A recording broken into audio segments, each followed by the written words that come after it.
Ini adalah kondisi awal cabai yang kita punyai. Kondisinya seperti ini, tidak sehat. Terus kemudian banyak semut ya. Di beberapa tempat itu juga ada kutu ya. Jadi di dalam sini juga ada kutu.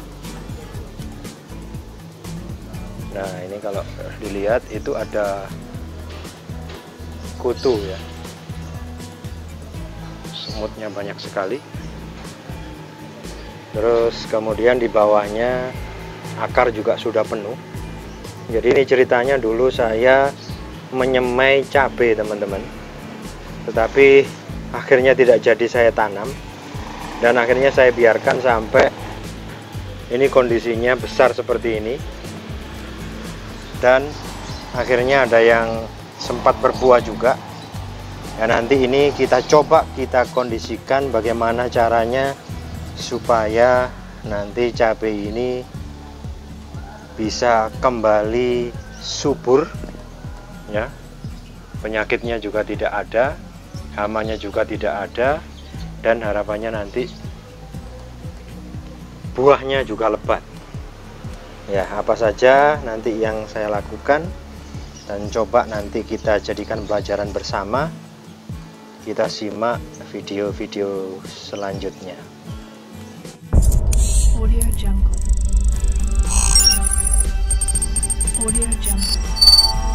Baik, marilah kita mencoba memperbaiki tanaman cabai yang saya punya ini ya.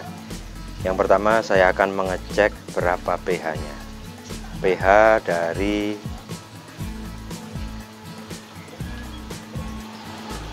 tanaman cabai yang ada di dalam pot ini ya.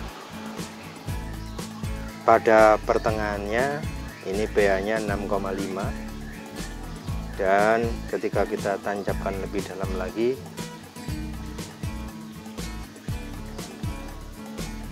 sama 6,5, 6,0 ya. Ini sekarang 6,0. Nah, pH-nya cukup cocok untuk tanaman cabai, tapi lebih baik lagi kalau ditingkatkan lagi sedikit.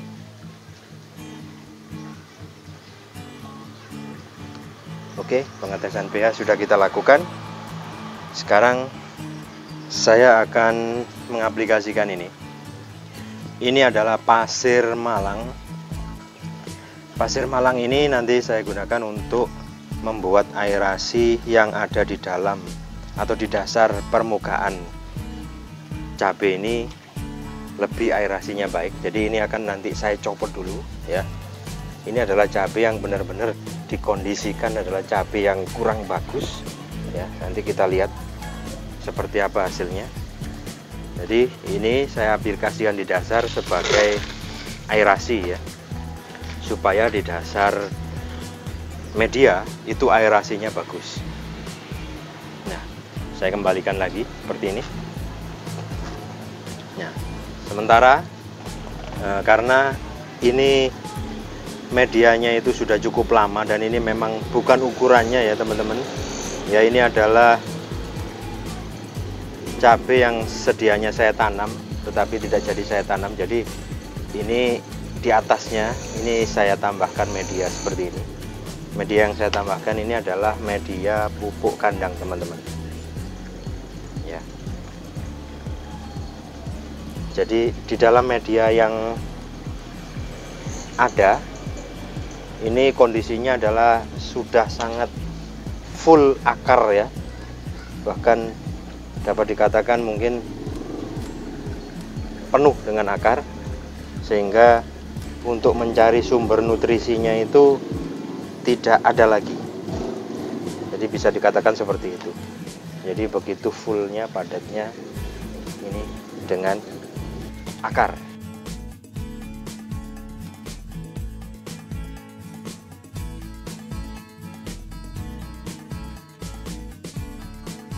Yang berikutnya saya akan mencoba merompes daun-daun yang memang sudah kelihatan sangat terlalu tua.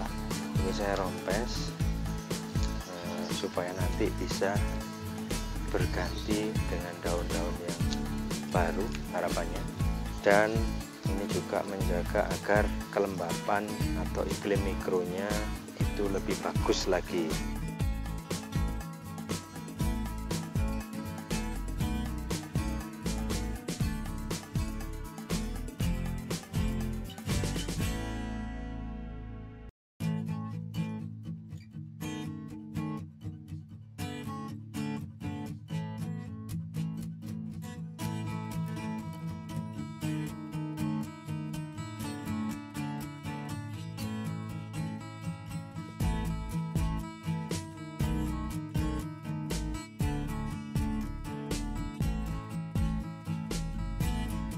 Kemudian saya juga melakukan penyemprotan dengan pestisida nabati yang sudah kita buat kemarin, yaitu saya menggunakan daun Tithonia diversifolia ya, dan poisan. Kita memakai dosis ini, dosis tinggi ya.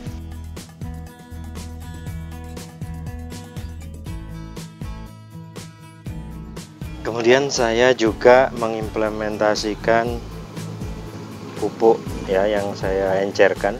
Saya pada kesempatan ini tetap memakai pupuk buatan teman-teman. Pada kesempatan ini adalah menggunakan Ponska. Saya memberikan satu gelas ini adalah sekitar 1 sendok saja. Lebih sedikit juga nggak apa-apa. Dan saya juga mengaplikasikan ini yang pupuk yang kita buat itu juga 1 sendok. Seperti ini, saya encerkan dulu, terus kemudian diaplikasikan.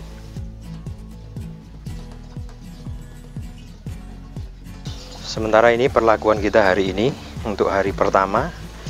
Nanti hari kedua dan seterusnya kita akan selalu dokumentasikan dan bagaimana perkembangannya selanjutnya. Baik teman-teman, hari ini adalah hari ke-7 atau sudah 1 minggu kita memperlakukan tanaman cabai yang jelek kemarin ya. Kita mencoba untuk merawatnya, tapi pada 1 minggu ini belum banyak perubahan yang terjadi pada tanaman kita ya, belum banyak terjadi pada tanaman kita. Nanti kita lihat lagi lebih dekat. Tetapi yang pertama yang saya lakukan adalah menyemprotkan pestisida dari Tithonia diversifolia yang kemarin juga sudah saya informasikan kepada teman-teman ya. Ya, cara menyemprotnya adalah dari bawah seperti ini teman-teman. Karena kebanyakan hama dan penyakit cabai itu biasanya di bawah permukaan daun ya, di bawah permukaan daun. Saya akan semprotkan secara merata, dan kemudian dari atas pun saya kasih teman-teman. Jadi seperti ini.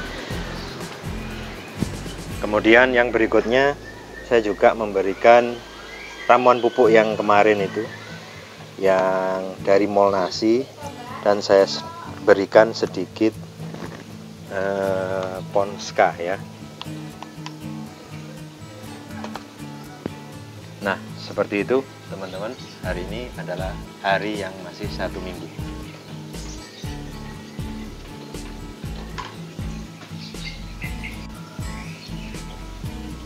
Ini posisi tanamannya ya, masih belum banyak berubah. Namun ada satu harapan juga di ujung-ujungnya teman-teman. Nah seperti ini ya, ujungnya kelihatan daunnya sudah mulai normal ya. Daunnya sudah kelihatan mulai normal yang ujung-ujung ini ya. Ujung-ujungnya sudah mulai tumbuh daun yang normal ya. Namun secara umum masih kelihatan jelek teman-teman ya, secara umum masih kelihatan jelek. Jadi ini adalah kondisi setelah 1 minggu kita perlakukan dengan pupuk dan dengan Tithonia diversifolia ya. Kita lihat di bawah daun ya, kita lihat juga masih ada trip ya yang masih menyerang, jadi masih belum pergi ya, masih ada trip yang menyerang kalau kita lihat ini, tapi sudah tidak separah dulu ya. Jadi ini saya perlakukan antara pupuk dan pestisida Tithonia diversifolianya adalah seminggu 2 kali teman-teman ya. Oke, nanti kita update lagi pada minggu kedua seperti apa. Ya teman-teman, ketemu lagi. Hari ini adalah 2 minggu setelah perlakuan yang awal kemarin ya. Dimana perlakuan yang awal kemarin kita mengecek pH dan juga memberikan pupuk ya. Kita lihat lebih dekat seperti apa tanamannya sekarang ya. Tanamannya sekarang sudah agak kelihatan lebih sehat lagi. Kita lihat penampakannya dari dekat ya, seperti ini. Nah, pucuk-pucuknya sudah mulai bagus teman-teman ya.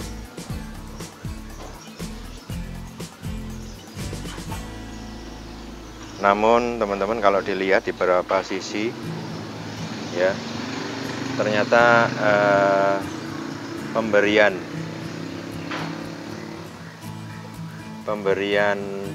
semprotan Tithonia diversifolia masih belum efektif ya, belum efektif seperti yang kita harapkan ya. Jadi ini adalah tanaman setelah 2 minggu, tetapi setiap seminggu 2 kali kita berikan pupuk cair dari NPK, dan setiap 2 hari kita memberikan pupuk yang dari mol nasi. Kita akan coba cek berapa pH-nya teman-teman ya. Kita coba cek pH-nya berapa. Nah, kalau dari pengecekan pH ini, pH-nya 6,0 teman-teman ya. Padahal setiap 2 hari sekali itu kita tetap memberikan mol dari nasi yang sudah kita informasikan pada video yang sebelumnya ya. Walaupun itu sifatnya asam, tetapi kalau media kita itu aerasinya bagus ya, ternyata di tanah kita juga efeknya itu normal ya.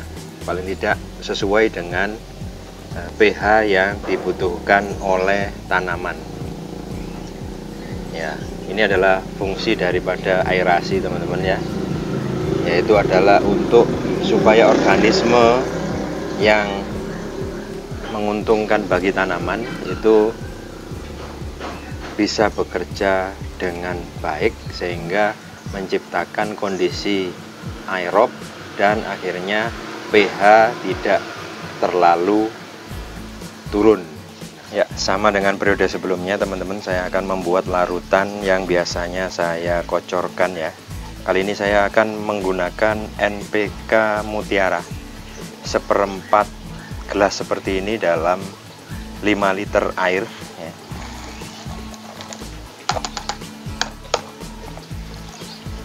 Dan saya juga menggunakan ini teman-teman ya, mol nasi sebagai penyumbang unsur mikro yang dibutuhkan oleh tanaman ya. Perbandingannya 1/10. Kalau ini 5 liter, paling tidak kita memberikan itu adalah 1/4 atau setengah liter ya.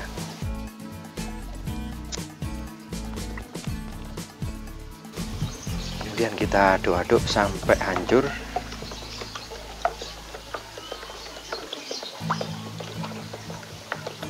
Dan nanti kita kocorkan.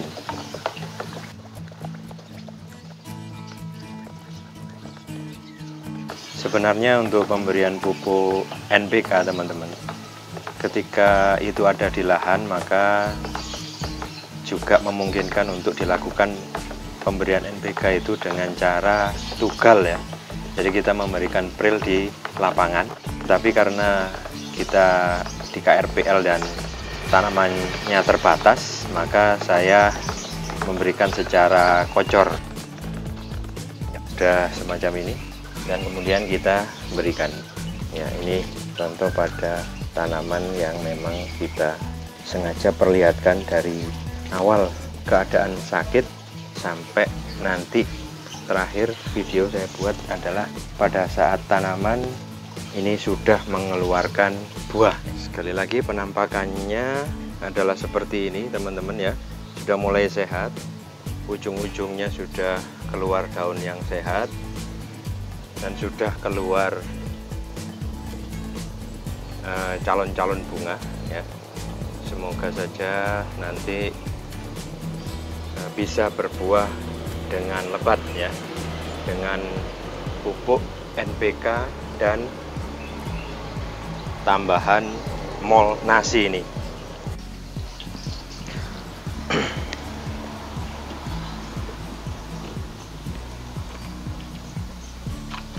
Selanjutnya tetap ya, setiap 2 hari sekali kita semprot dengan pestisida nabati Tithonia diversifolia atau pahitan yang sudah kita buat ya.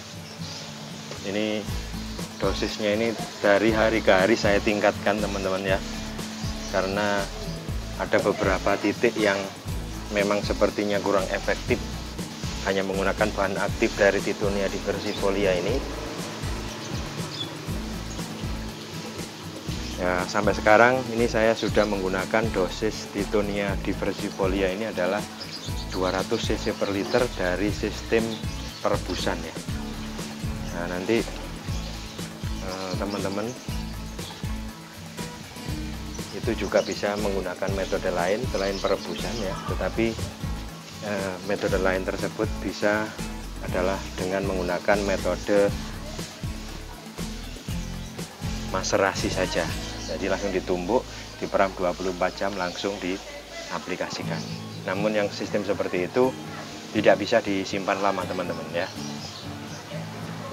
tidak bisa disimpan lama.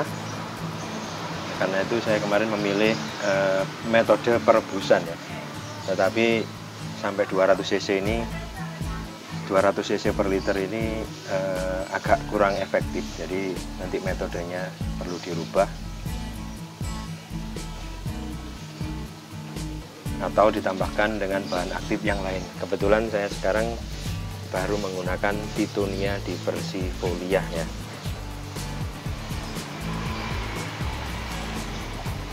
Jadi itu tadi kegiatan kita pada minggu kedua setelah perawatan yang pertama.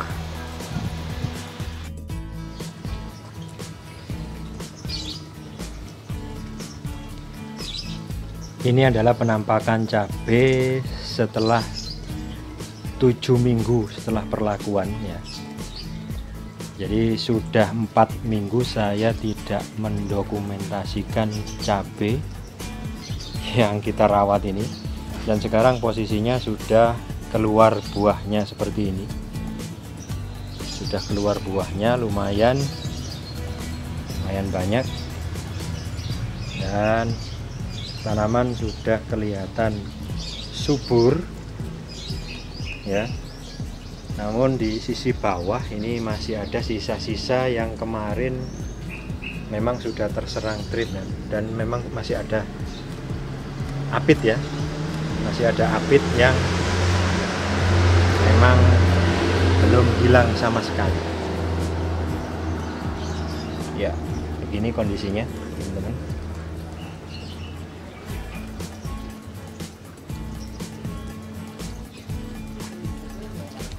Hari ini juga masih sama perlakuannya. Saya menyemprotkan Tithonia diversifolia ya, terutama pada daerah-daerah yang terserang ya. Pertama menyemprotnya harus dari bawah.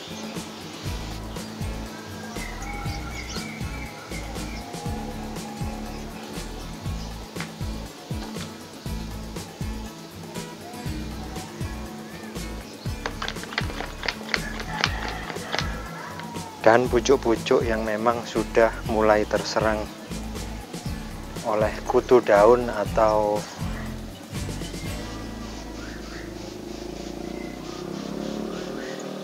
apit ini ya.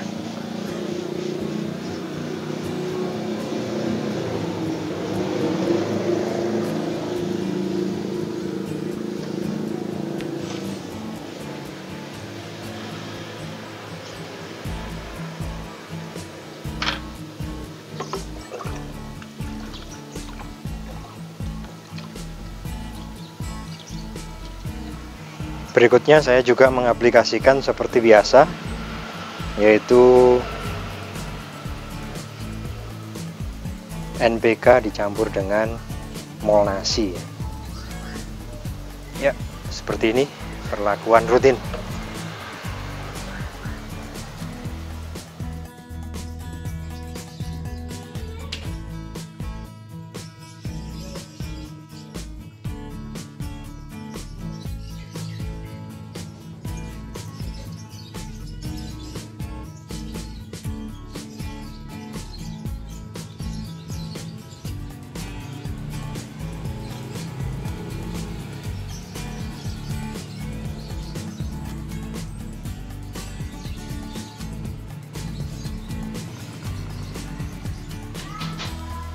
Jadi demikian tadi teman-teman sekilas perjalanan tentang perlakuan terhadap cabai di dalam pot ini ya. Yang pertama saya ingin sedikit review bahwa yang saya lakukan adalah memperbaiki aerasi di dalam pot ini dengan menambahkan pasir malang sekitar 3 cm di bawahnya. Harapannya aerasinya menjadi baik. Fungsi pada aerasi ini adalah yang pertama ya, adalah menjaga pH ketika nanti kita mengaplikasikan pupuk molnasi yang notabene itu adalah asam, maka dia tidak akan merubah pH yang ada di sini karena aerasinya baik. Artinya apa?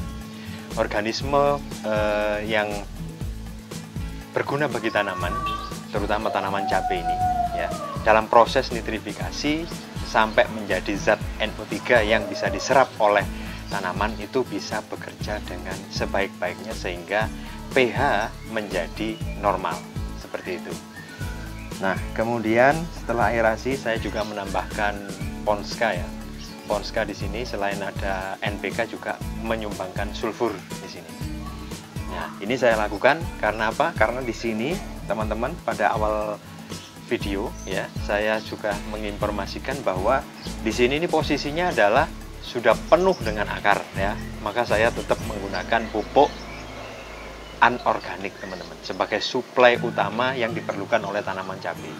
Yang berikutnya saya menggunakan molnasi yang kita buat juga ya. Molnasi ini adalah berguna untuk pertama adalah menambahkan unsur mikro ya.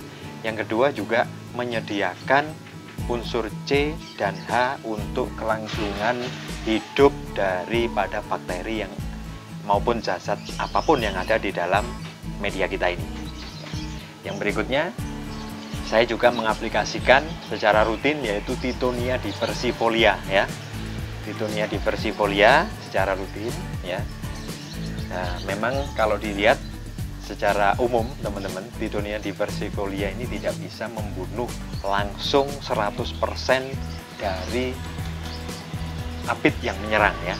Tetapi paling tidak tanaman kita itu menjadi tetap sehat dan tidak ada ledakan hama apit pada tanaman kita ya. Sekedar evaluasi bahwa maserasi atau perendaman itu lebih saya sarankan daripada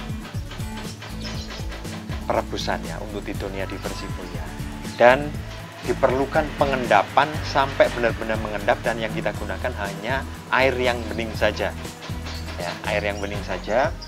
Karena apa? Kalau endapannya tersemprot, walaupun itu bisa melewati sprayer ya, karena dia halus dan bisa melewati sprayer ya, tetapi itu akan membuat tumpukan daripada endapan itu sehingga menghalangi fotosintesis. Oleh karena itu diendapkan sampai benar-benar hanya airnya saja tanpa endapan apapun yang kita gunakan untuk menyemprot tanaman kita. Jadi demikian teman-teman, itu hanya satu kombinasi ya, satu kombinasi perlakuan ya. Teman-teman bisa melakukan kombinasi-kombinasi yang lain dengan pupuk-pupuk yang lain, dengan mol-mol yang lain, dengan pestisida nabati yang lain. Ya, demikian teman-teman. Semoga bermanfaat. Saya akhiri. Wassalamualaikum warahmatullahi wabarakatuh. Salam sukses untuk kita semua. Audio Jungle. Audio Jungle. Audio Jungle. Audio Jungle. Audio Jungle.